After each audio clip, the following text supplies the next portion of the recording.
Hello dear learner, তো এই ভিডিওর মাধ্যমে আজকে আমরা ভার্বের রাইট ফর্ম বসানোর চেষ্টা করব। কিছু কোশ্চেন থাকবে এবং তার ব্র্যাকেটে ভার্ব থাকবে, সে ভার্বের রাইট ফর্ম বসানোর চেষ্টা করব। প্রথমে যে কোশ্চেনটা রয়েছে, হি ব্ল্যাঙ্ক টু কলকাতা, ব্র্যাকেটে রয়েছে গো।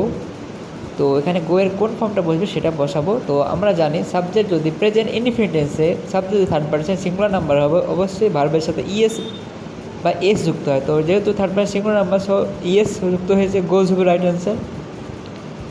তারপরে যে কোশ্চেন রয়েছে, ইউ ব্ল্যাঙ্ক সং, তো এটা রাইট আনসার হবে সিং, যেহেতু সাবজেক্ট সেকেন্ড পারসন রয়েছে। নেক্সট যে কোশ্চেন রয়েছে, রবি ব্ল্যাঙ্ক ক্রিকেট, ব্র্যাকেট রয়েছে প্লে, এটা রাইট আনসার হবে প্লেজ, কারণ থার্ড পারসন সিঙ্গুলার রয়েছে সাবজেক্ট। নেক্সট যেটা রয়েছে, the boys blank football, bracket রয়েছে প্লে, এটা রাইট অ্যান্সার হবে প্লে, কারণ সাবজেক্ট যেহেতু প্লুরাল রয়েছে।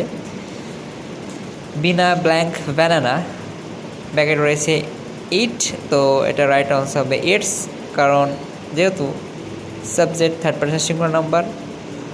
Thank for watching the video, please follow the page and subscribe my channel.